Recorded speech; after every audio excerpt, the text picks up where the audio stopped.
আমাদের ভারতবর্ষের যে ভূপ্রাকৃতিক বিভাগ আছে তার মধ্যে এটা হচ্ছে একটা ভূপ্রাকৃতিক বিভাগ যার নাম হচ্ছে বৃহৎ সমভূমি অঞ্চল।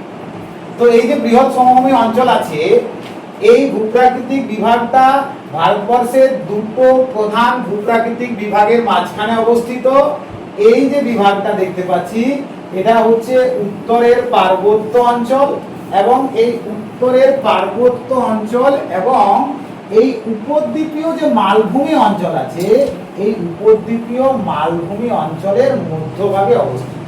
তাহলে উত্তরের পার্বত্য অঞ্চল এবং এই যে উপদ্বীপীয় মালভূমি অঞ্চল আছে এর মাঝখানে অবস্থিত আমাদের উত্তরের বৃহৎ সমভূমি অঞ্চল। এখন এই যে টোটাল এলাকাটা আমি দেখছি যে কালারফুল করা আছে, এই সমভূমিটার আয়তন কত? 5.5 লক্ষ বর্গ কিমি, অর্থাৎ সমগ্র ভারতবর্ষের আয়তন যেখানে 32 লক্ষ বর্গ কিমি, সেখানে এর আয়তন মাত্র 5.5 লক্ষ বর্গ কিমি।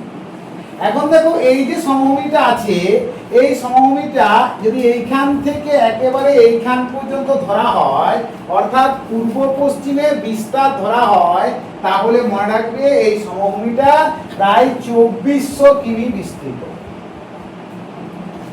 এরপরে দেখো আসছি এই যে সমভূমিটা আছে, অর্থাৎ উত্তরের যে সমভূমি আছে তার কতগুলো সাব ডিভিশন আছে। কি কি সাব ডিভিশন আছে না, এই যে সাব ডিভিশন সেটা হচ্ছে কি সবথেকে পশ্চিমে যেটা আছে তার নাম হচ্ছে রাজস্থান সমভূমি, এবং রাজস্থান সমভূমির উত্তর পূর্ব বা পূর্ব দিক বরাবর যেটা আছে সেটা হচ্ছে পাঞ্জাব সমভূমি, এবং পাঞ্জাব সমভূমির পরে যে অংশটা আছে এটা হচ্ছে গাঙ্গেয় সমভূমি।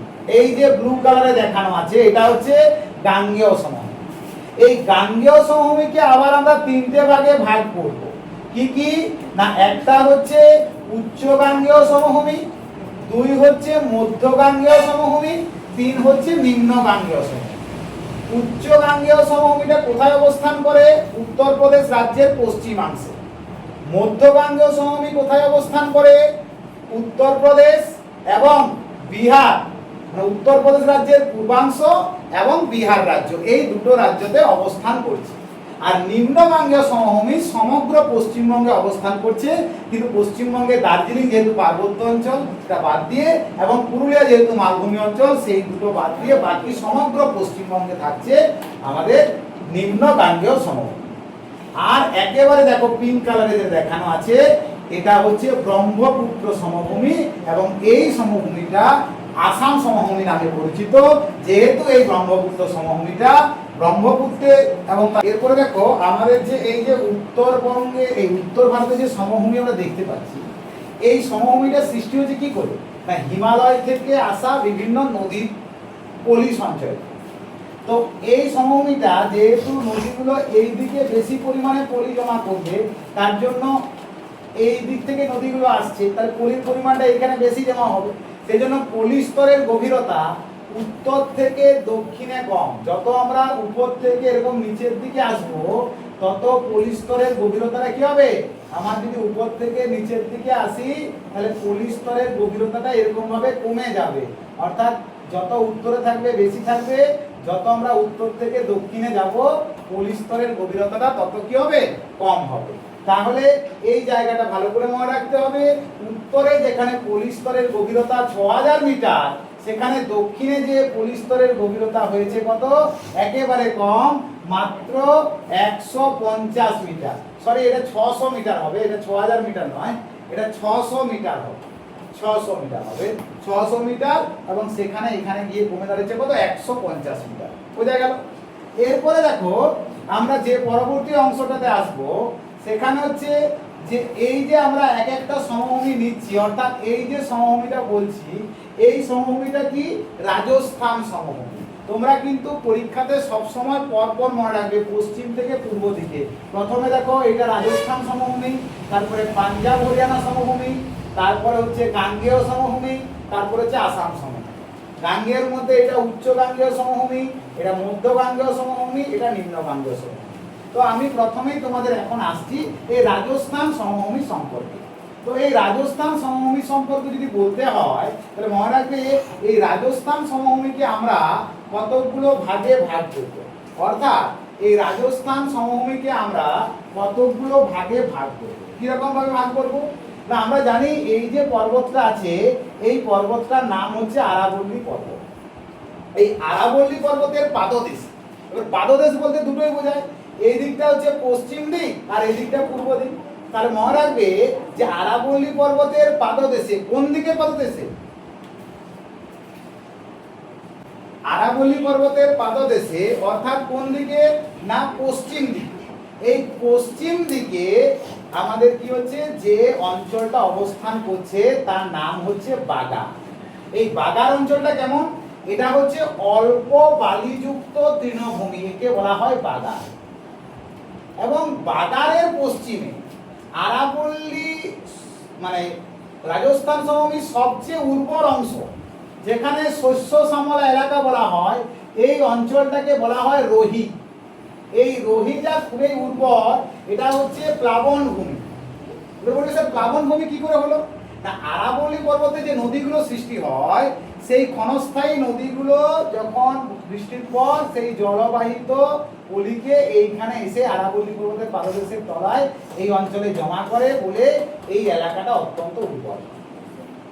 তাহলে রোহি কি, রোহি হচ্ছে একটা প্লাবন ভূমি। তাহলে রাজস্থান সমভূমির সবচেয়ে উর্বর এলাকা। এবং রোহির পশ্চিমে কে আছে, রোহির পশ্চিমে আছে থালি। অ্যাকচুয়ালি ঠিক পশ্চিমে নয়, এটা হচ্ছে উত্তর পশ্চিমে কে আছে, থালি। এইটা কি রকম এলাকা, এইটা হচ্ছে ক্ষুদ্র ক্ষুদ্র বালিযুক্ত এলাকা, অর্থাৎ এটা হচ্ছে বালিময় সমভূমি, তাকে আমরা বলছি থালি। থালির পশ্চিমে আছে প্রস্তরময় মরুভূমি, যার নাম হচ্ছে হামাদা। তাহলে হামাদা কি, একটা প্রস্তরময় অঞ্চল, এখানে বালি থাকছে না। আর একেবারে পশ্চিমে অর্থাৎ রাজস্থান সমভূমির একেবারে পশ্চিমে এই যে এলাকাটা, এটাই হচ্ছে প্রকৃত মরুভূমি, যার নাম হচ্ছে মরুস্থলী। এই মরুস্থলী একেবারে রুক্ষ, একেবারে সূক্ষ্ম, বালি দ্বারা গঠিত, না থাকবে উদ্ভিদ, না থাকবে প্রাণীহীন, একেবারে প্রকৃত মরুভূমি, যার নাম হচ্ছে মরুস্থলী। মরুস্থলী কথাটা, এই মরু কথার মানে হচ্ছে মৃত, আর স্থলী কথার মানে হচ্ছে দেশ, তাই এটা হচ্ছে মৃতের দেশ। এবং এই মরুস্থলীতে আছে আমাদের ধ্রিয়ান। ধ্রিয়ান কি, ধ্রিয়ান হচ্ছে চলমান বালিয়াড়ি, হচ্ছে একটা চলমান বালিয়াড়ি। তো রাজস্থান মরুভূমিতে চলমান বালিয়াড়িগুলিকে বলা হয় ধ্রিয়ান। চলমান কি করে না, এই ধরো এইটা বালিয়াড়ি আছে, এবারে ধরো যখন বায়ু প্রবাহ হচ্ছে তখন এইখানের বালিটা উড়ে গিয়ে এই সামনের দিকে জমা হচ্ছে, আবার যখন এইটা উড়ে যাচ্ছে তখন এইখানে বালিটা উড়ে এইখানে জমা। তাহলে দেখো আগে বালিটা এইখানে ছিল, এখন দেখো এইখানে চলে এসেছে, একটু এগিয়ে গেছে। এই যে ব্যাপারটা, এটাকে বলা হচ্ছে চলমান বালিয়াড়ি, সেটা রাজস্থান সমভূমিতে লক্ষ্য করা আছে মরুস্থলীয় অংশে, যার নাম হচ্ছে ধ্রিয়ান। এবং এইখানে যে লবণাক্ত জলের হ্রদগুলো আছে না, একে বলা হয় কি, রান। এই লবণাক্ত জলের হ্রদগুলোকে বলা হয় প্লায়া। তো যেমন এটা সম্বর, সম্বর হচ্ছে সব থেকে বৃহত্তম লবণাক্ত জলের হ্রদ। আর কি আছে না, এইখানে ধান লক্ষ্য করা যায়। কি বললাম, ধান। ধানটা কি, ধানটা হচ্ছে মরুভূমিতে অনেক সময় বালি বায়ু প্রবাহের কারণে অন্য জায়গায় অপসারিত হয়ে একটা অবনমিত গর্তের সৃষ্টি করে। এই অপসারণের ফলে যে অবনমিত গর্তের সৃষ্টি হয় তাকে আমরা বলবো কি, ধান। তাহলে এই হলো আমাদের রাজস্থান সমভূমির বিষয়।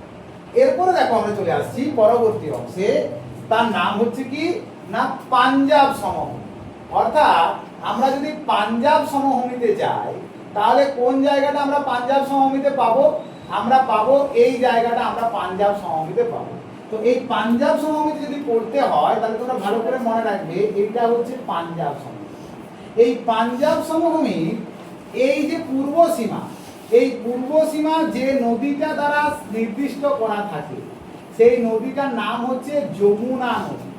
অর্থাৎ এই নদীটার নাম হচ্ছে কি, যমুনা নদী। পাঞ্জাব সমভূমির পূর্ব সীমা যমুনা নদী দ্বারা নির্দিষ্ট। আর পশ্চিম সীমা তো বুঝতেই পারছো, রাজস্থান সমভূমি। তো এই পাঞ্জাব সমভূমি হচ্ছে কি, পাঞ্জাব এবং হরিয়ানা এই রাজ্য জায়গাগুলি মূলত অবস্থিত। কিছু রাজস্থানের কিছু অংশ আছে, দিল্লির কিছু অংশ আছে।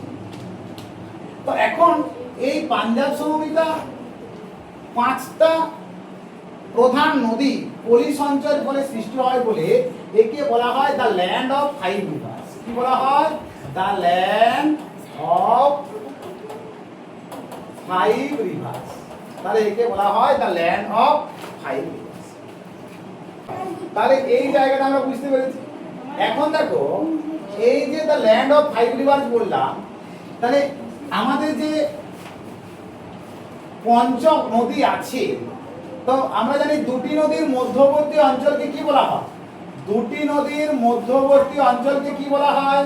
আমরা জানি দোয়াব বলা হয়। অর্থাৎ এই যে দোয়াব বলছি, দেখো এই যে লাল কালারে দেখানো আছে এই নদীটার নাম হচ্ছে শতদ্রু।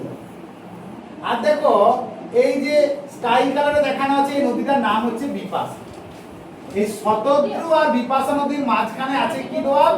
বিষ্ট দোয়াব হলো। আর এই যে দেখো এই যে ইরাবতী নদী, এই যে ইরাবতী নদী আছে, কোনটা? এটা ইরাবতী নদী। এই ইরাবতী নদীর মাঝে আছে বাড়ি দোয়াব। তাহলে এইরকম কতগুলো দোয়াব নিয়ে আমাদের পঞ্চহ্রদ গঠিত হয়েছে। তোমাদেরকে পরীক্ষাতে কিন্তু এই দোয়াবগুলোকে অনেক সময় জানতে হয়। যতগুলো দোয়াব আছে তার মধ্যে সব থেকে বড় দোয়াব কোনটা? না এই বাড়ি দোয়াব।